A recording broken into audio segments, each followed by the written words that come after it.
Welcome back, Guardians.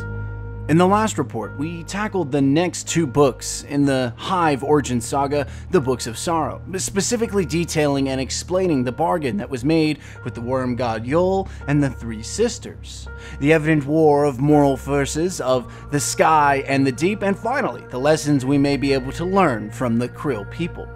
The next step for the three sisters was simple. They've already saved themselves, or at least believed they had. Now they must rescue the remainder of their people in the Ospium court and those who would swear loyalty to them. But what was required of the three sisters was more than just a bargain in their favor. The action they were about to undertake would have consequences that would cultivate a once bewildered and defeated people into a race of xenophobic warriors hell-bent on the sky's annihilation. There was a change coming. Not just for Fundament, but for the Krill people, as they would take their first steps into becoming the Hive we constantly battle against today.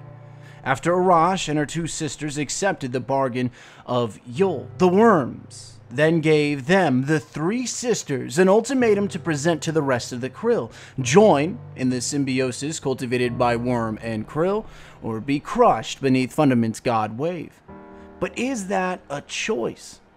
The Books of Sorrow continually prove that choice is an illusion, especially when placed against the survival instincts of groups of people pressed for an immediate decision. Perhaps the path of the Krill and that of the three sisters was always predestined, as if the light and the dark had picked their champions well before the ages of the Krill or the Leviathan. The Books of Sorrow force us to ask difficult questions that often have no simple answers and only open us to tangents of possibility or impossibility, depending on your preference. We now know that Fundament was made to imprison these worm gods, that the Leviathan had been their warden, and that the species that live on Fundament had been called there by the deep. This is evident when the Needle Ship was described as an ancient, space-worthy craft used by the Krill's original predecessors, perhaps originally called to Fundament by the deep, but consequently thwarted by the sky. But let's get back on topic. Regardless of how interesting those tangents can be, what were we discussing? The change occurring between the three sisters, specifically that of Arash. After accepting the deal with the worm god Yul, we are the worm, your god, the flesh of hope. Our compact is done. You are Arash eternal. We are bound to you, as close as your appetites, as your loves or needs, as the weapon in your fists and the word in your throat. Such cryptic words transcribed in this chapter, but wholly telling of the new pact that has been made between God and mortal, between worm and insect. To wonder what a rush of emotions flooded the three sisters after their quest had seen such sharp turns, full of despair and now salvation. Seemingly at their hour of fortune, they had the power and time eternal to live out their greatest ambitions, regardless of what the cost could have been. The three sisters made a decision not just for the Ospium Court, but the Hydrogen Fountain, the Bone Plaza, and the Star Surgery, and perhaps more locations in which the Krill occupied. Imagine our vanguard leader Zavala making a decision for all of us, Guardians, that forced us into lives of servitude to gods we didn't understand or choose not to worship. Imagine the outrage of forced enslavement. Again, context is key. The three sisters and the people of Fundament had no choice, as choosing death is never a choice for the living, for those with dreams of sanctuary. The worm god Yul made that clear, stating, "If anyone rejects symbiosis with our children, make an example of them. A mighty wave is coming for them all. They die anyway. Save only what can be saved." And in fairness, Yul was correct. If the god wave was a reality spawned by the sky, the people of Fundament would die, either by it or by the hands of Arash. If you wanted to live, wanted a continued existence, servitude was appealing. For a moment, let us ask the question of how would you have chosen as a guardian? Now in our hour of need, our traveler imprisoned and our city decimated, are we not like the three sisters? Are we not exiled from our home? And while we may not have been betrayed by one of our own, like Tawix the Deceiver, or so we assume, is our current plight not, at least not relatable to that of the Ospium Court? If an unknown power came to you, offered you salvation while only requiring you to follow your ambitions, your base desires of what makes you unique, would you not take that chance to rescue us all from damnation? Perhaps a conversation for another time, but intriguing nonetheless. The final transformation Arash would make, the final steps away from childish notions of exploring a world that wished for you only death, was a transformation into a king and the inheritance of a new name, Arax, meaning long thought. It's interesting to note that this is the first time in the Books of Sorrow that Arash has taken on a male form, with a more masculine name change. Perhaps the three sisters can choose whichever sex they'd like to embody at will. Perhaps the idea of permanent sex has never been accepted by their culture, and they have an ability to be fluid between the two. The worm god Yule would say, "The worm grants you power over your own flesh, Arash. When you've taken the king morph, what will your adult name be?"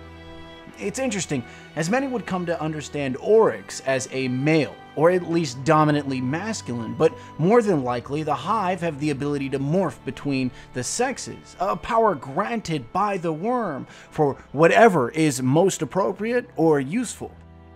It's during this time, just after the time that the three exiles resurfaced, that they made their move to make war on Tawix and the helium drinkers still occupying their home, the Ospium Court.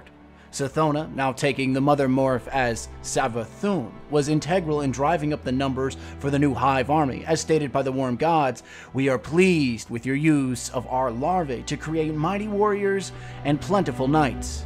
Just as guardians are closely tied to their ghosts, the warriors of the Hive are closely intertied with their worm, the only major difference being that the worm larvae requirements of the host." As the war on Fundament raged, the oncoming god wave, still evidently approaching unhindered, occupied the thoughts of the Worm Gods, ever whispering into the ears of their faithful. The world-ending moment would surely destroy the worms, as well as the rest of the species on Fundament, so in a sense, the fate of the Hive and the worm were equal, for one of the only few moments listed in the Books of Sorrow.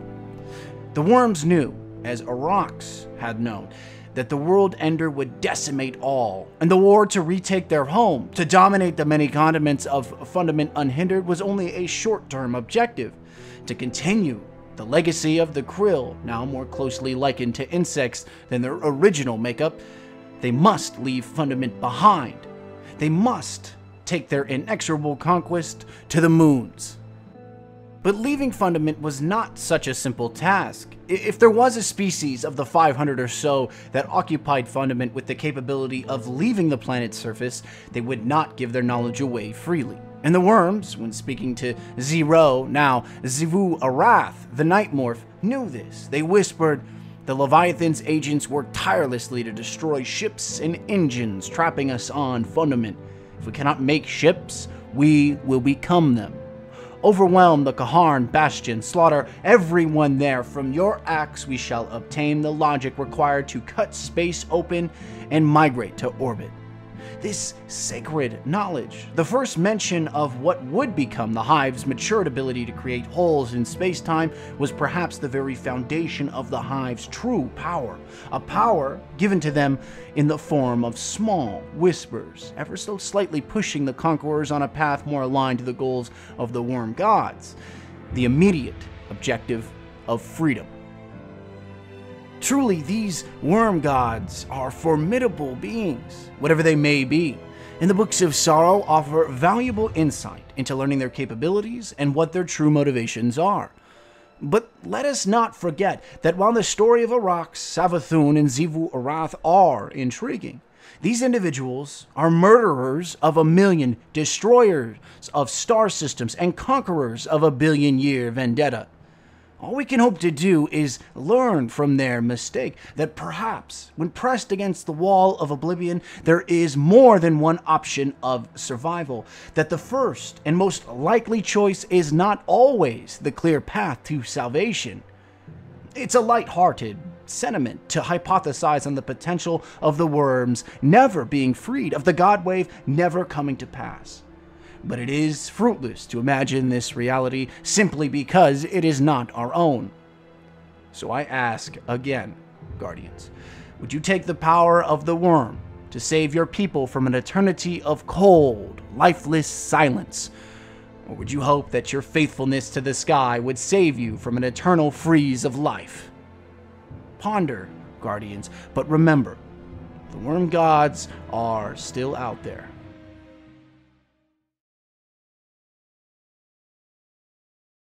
Hey everyone, Wally here. If you'd like to support the channel further, please feel free to check out the script link, my Patreon, and the new apparel in the Spreadshirt shop, all linked down below. If you want to join the conversation on our Discord server, we allow everyone in. Like the video if you enjoyed the content, and subscribe for more.